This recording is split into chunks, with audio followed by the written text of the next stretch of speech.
오늘은 라오스에 처음 오시는 분들이 알아두면 좋을 팁들을 오늘 말씀을 드리도록 하겠습니다.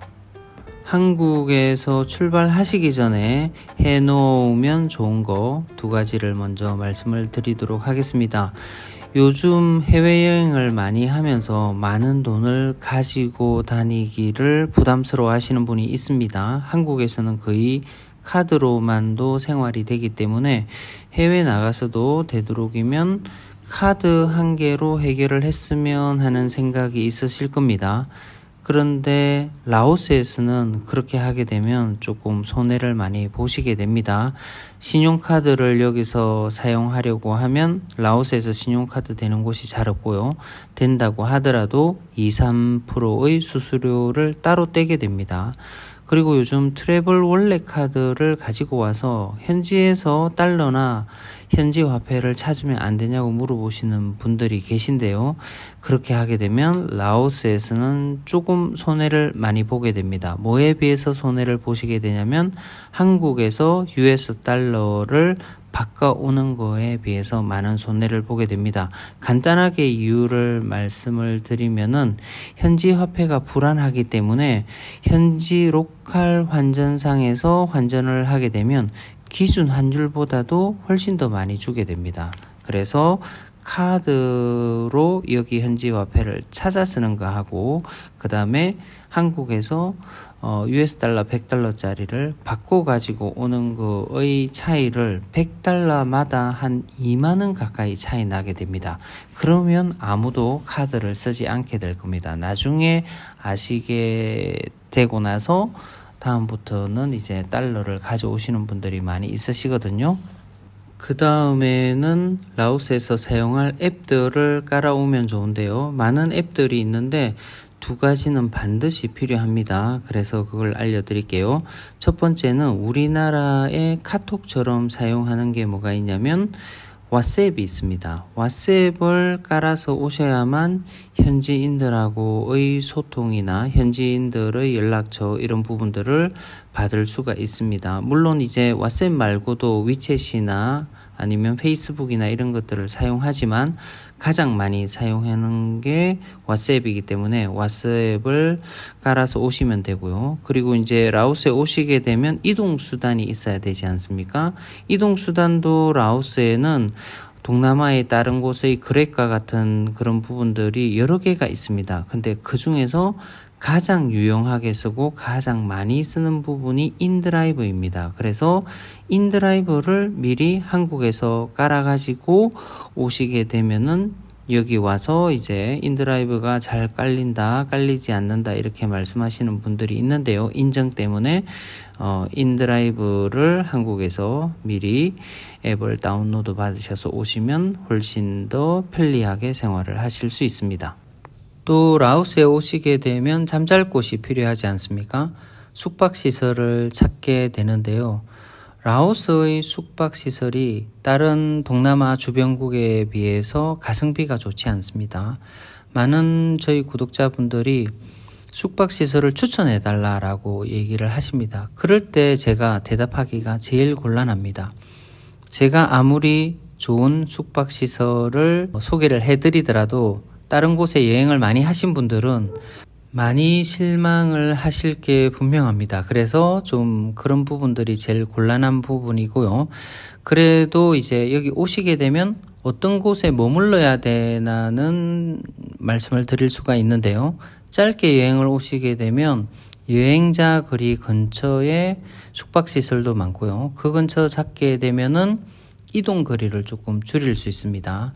여기는 낮에 거의 갈 데가 없습니다. 그래서 낮에 가더라도 카페나 마사지 샵을 주로 가게 되는데 그게 가장 많은 곳이 여행자 거리 근처이기도 하고요. 밤에 야시장이나 또 메콩 강가 이런 데도 가볼 만한데 그런 곳에 가기 위해서도 여행자 거리 근처에 숙소가 있으면은 택시를 타지 않고도 갈 수 있습니다. 그런데 이제 조금 길게 있으시려고 한다. 그러면 한인거리 근처가 좋을 겁니다. 왜냐하면 한인분들이 모여 사는 데는 이유가 있습니다. 오랜 기간 동안 여기서 지내시려면 한국분들에게 맞는 곳에 많이 귀가하기 때문에 골프 치러 오신다든지 아니면 장기간 한 달 살기 하시는 분들은 한인거리 근처나 한인분들이 많이 사시는 곳에 그 근처에 귀가하시는 게 조금 편리할 겁니다. 길게 있으시려고 하시는 분들은 반드시 이제 택시 타는 법이나 아니면 오토바이나 차량 대여를 하시게 되면 좀 더 생활 반경이 넓어지게 되고 좀 더 편리하게 지내실 수 있습니다. 그 다음에 고민되는 부분이 먹거리일 겁니다. 라오스에 가면 뭘 먹나? 라오스 음식이 혹시 한국 사람들의 입맛에 맞지 않나 고민을 많이 하시게 될 겁니다. 그래서 부족한 정보들이죠. 유튜버에서 맛집이라고 하는 곳들을 많이 가게 됩니다. 그런데 제 경험상으로 라오스 음식은 한국 사람들에게 어느 정도 맞습니다. 그런데 현지 음식을 드실 때 한국 분들에게 조금 어려운 점이 있습니다. 그게 뭐냐면은 한 가지는 고수이고요. 여기 또 라오스에는 특히 피시 소스를 많이 쓰거든요. 여기선 빠덱이라고 합니다.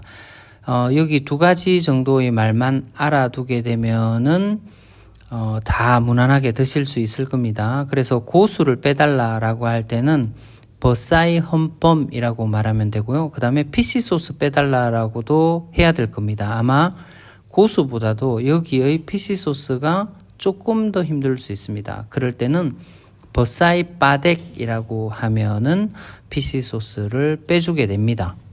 그럼 어디 가서 무엇을 먹어야 되는지를 고민을 하시게 될 겁니다. 먼저 이 나라의 국수는 우리나라 사람들에게 맞습니다. 고수만 빼달라고 하면 되고요. 그걸 까오삐약이라고 하는데요. 대부분의 까오삐약 파는 집, 특히 현지인들에게 맛집이라고 하는 곳들은 한국 사람에게도 아마 맞을 겁니다. 그런데 제하고 친한 유튜브 중에 한 명이 도가니 국수를 소개를 했는데 그 집 별로 맛없습니다. 가보시면 아실 겁니다. 여기 다른 로컬 맛집이 훨씬 맛있으니까 까오삐약 시키시면은 고수 빼고 나면은 대부분은 맞고요. 그리고 우리가 일상적으로 국수만 먹고 살 수 없지 않습니까? 라오스 음식을 어디 가서 먹으면 괜찮을까를 고민을 많이 하시는데요. 제 경험상으로는 카페에 가시게 되면 됩니다. 여기의 프랜차이즈 카페죠. 스타벅스나 아마존 그런 곳들에게는 간식거리밖에 팔지 않는데요. 여기의 로컬 카페에 가시게 되면은 괜찮은 음식들을 먹을 수가 있습니다. 대부분의 로컬 카페에는 점심이나 저녁 식사를 할 수 있는 곳들이 많이 있으니까 그곳에 가시면 되고요. 그리고 낮에 그곳 말고 제대로 된 식사를 한국 사람들에게 맞는 식사를 하고 싶다라고 하게 되면 쇼핑몰에 가시면 됩니다. 근데 라오스 비엔티안에 쇼핑몰이 그렇게 많이 있지 않습니다. 대표적으로 여행자분들이 또는 여기 사시는 분들이 접근하기 좋은 곳이 팍슨몰입니다. 팍슨몰 지하에 가게 되면은 한국 분들이 먹을 수 있는 음식을 팔게 됩니다. 거기에 카드를 사서 여러 가지 음식들을 먹을 수 있는데 그곳이 맛있다가 아니라 그냥 먹을 만한 음식들이 그곳에 판다라는 겁니다. 그곳 말고도 아이텍이나 요즘에 빅시 같은 경우도 가게 되면은 음식점들이 있는데 먹을 만합니다. 그리고 주문을 할 때 라오스어를 모르는데 어떻게 주문을 하시는지 고민을 하시는데요. 대부분의 라오스 식당에는 글과 함께 사진들이 있습니다. 그래서 사진을 보고 먹을 만한 것을 주문을 하게 되면 카페 내에서는 그렇게 실패할 확률은 많이 없습니다.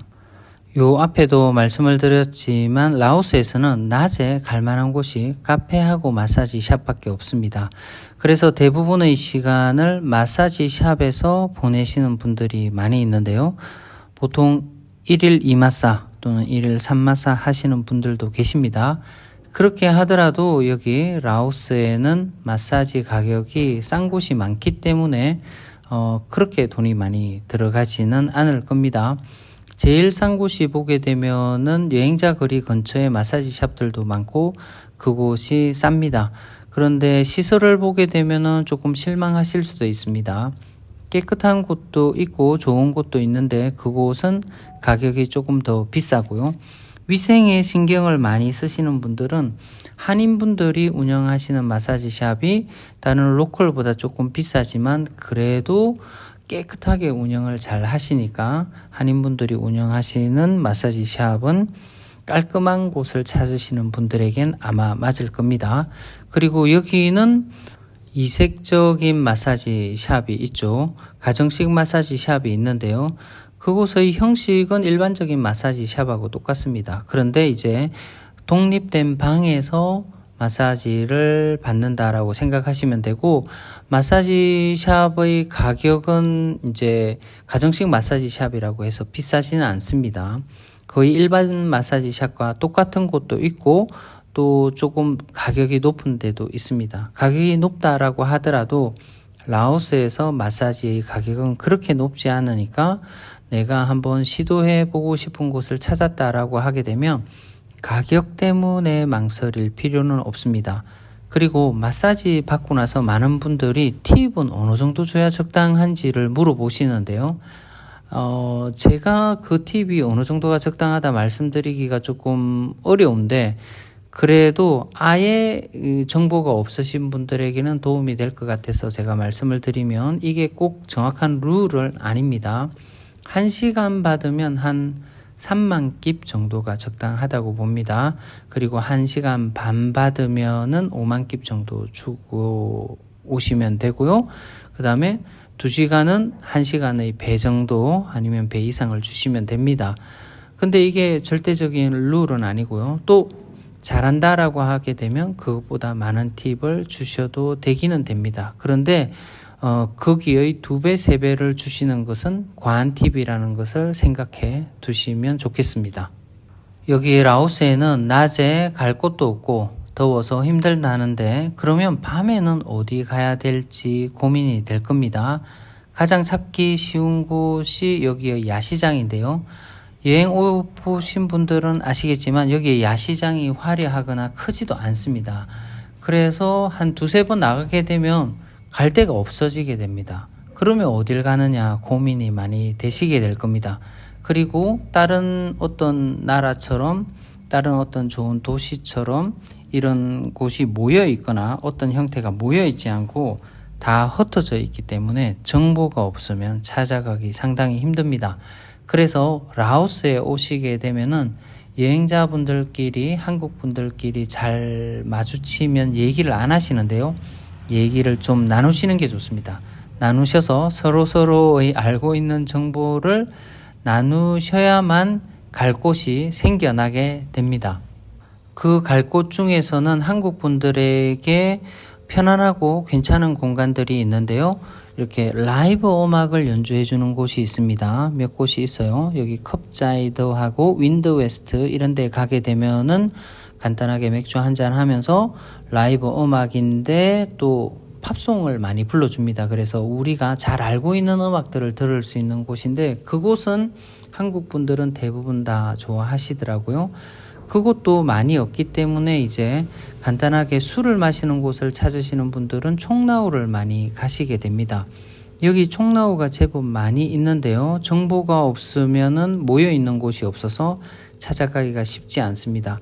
그런 곳들의 정보를 알아서 찾아가시게 되면은 혼자 오셨다라고 하더라도 혼자 술 안 마셔도 되고요. 말은 잘 안 통하지만 이렇게 번역 앱을 써서 거기에서 얘기를 나누면서 술을 마실 수가 있습니다. 아가씨를 옆에 앉혀서 마시는데도 그렇게 비용이 비싸지 않으니까, 또 술값도 많이 비싸지 않으시니까 큰 부담은 되지 않으실 겁니다. 그것도 가볼만 하고요. 그리고 여기 라오스만의 좀 특이한 클럽 문화가 있는 것 같습니다. 와 있는 우리 구독자분들 중에서 조금 젊으신 분들이시거나 아니면 연세가 있으시더라도 클럽을 좋아하시는 분들이 있으시더라고요. 한국에서는 클럽 가려면 나이 제한 때문에 못 가시는 분들도 많이 있는데요. 이곳에는 나이 제한이나 이런 부분들이 전혀 없기 때문에 클럽에 마음 놓고 출입을 하셔도 됩니다. 그런데 여기 라오스의 클럽은 특이한 부분이 조금 늦게 시작합니다. 거의 11시쯤 12시쯤 가는 게 맞습니다. 그 정도 가야 아마 2시 3시까지 오픈이 되어 있으니까 그게 메인 타임이라고 하더라고요. 너무 일찍 가게 되면은 사람이 아마 거의 없을 수도 있습니다. 일찍 가더라도 한 11시 정도 가셔야 되고요. 저도 클럽을 호기심에 한두 번 가봤는데요. 음악 소리가 너무 커서 제가 좋아하는 스타일은 아니더라고요. 이제 많은 분들이 저하고 비슷한 생각을 하시게 될 겁니다. 그런데 여기의 그런 문화들도 자주 접하게 되면 나이 드신 분들도 좋아하시는 분들이 있더라고요. 거기에서 이제 현지인들하고 섞여서 춤도 추고 술도 마시고 좀 자유로운 그런 분위기를 많이 느낄 수 있습니다. 대부분의 한국 분들은 오셔가지고 특히 젊은 분들은 낮에는 조금 쉬고 밤에 클럽에서 시간을 주로 보내시는 분들도 있더라고요. 그만큼 매력이 있으니까 많은 분들이 찾아가는 것 같습니다. 마지막 꿀팁은 전화번호 받기입니다. 한국에서는 모르는 사람들에게 이유 없이 전화번호를 물어보는 것은 큰 신뢰가 되게 됩니다. 그죠? 그런데 여기 라오스에서는 일 때문이든 아니면 내가 나중에 뭔가가 필요해서든 아니면 이성을 찾기 위해서 짝을 찾기 위해서 전화번호를 물어보는 거를 그렇게 어렵게 생각하지 않으셔도 됩니다. 그리고 어떤 분이 물어보든 전화번호 받는 것 자체는 어렵지 않습니다. 성공 확률은 90% 이상입니다. 망설일 필요도 없고 그냥 전화번호를 물어보시면 됩니다. 또 전화번호를 물어보려면 우리나라 분들은 적당한 이유가 있어야 된다고 생각해서 안 되는 영어나 안 되는 라오스 말로 길게 설명을 하시는 분들이 있는데요. 그렇지 않으셔도 됩니다. 그냥 전화번호를 물어볼 때는 전화번호만 받고 그 이후에 문자로 이렇게 보내시면 됩니다. 왜 내가 전화번호를 받았는지 설명을 하게 되니까요. 설명할 때도 이제 번역기를 사용해서 보내든 아니면 영어로 보내든 한국어로 보내든 그쪽 상대방이 필요하게 되면 번역기를 써서 이해를 하고 보내게 될 겁니다. 그럴 때 왓츠앱을 많이 쓰게 됩니다. 그래서 아까 처음에 왓츠앱을 다운로드 받으시라고 말씀을 드렸죠. 오늘은 라오스에 처음 오시는 분들에게 필요한 부분들을 말씀을 드렸습니다. 여기의 짧은 영상에 필요한 모든 것들을 설명드릴 수가 없어서 많이 넣지는 못했습니다. 그리고 자세한 식당 정보, 가볼 만한 곳의 정보들은 차후에 영상으로 세세한 부분들을 만들고요. 또 저의 단톡방 무형글로벌 한 달 살기 카톡에서 검색하시게 되면 많은 분들이 계십니다. 여기에 계신 분도 있고 여기를 다녀가신 분들도 있으니까 그분들이 또 유용한 정보들을 말씀드릴 겁니다. 오늘은 여기까지 설명을 드리도록 하겠습니다.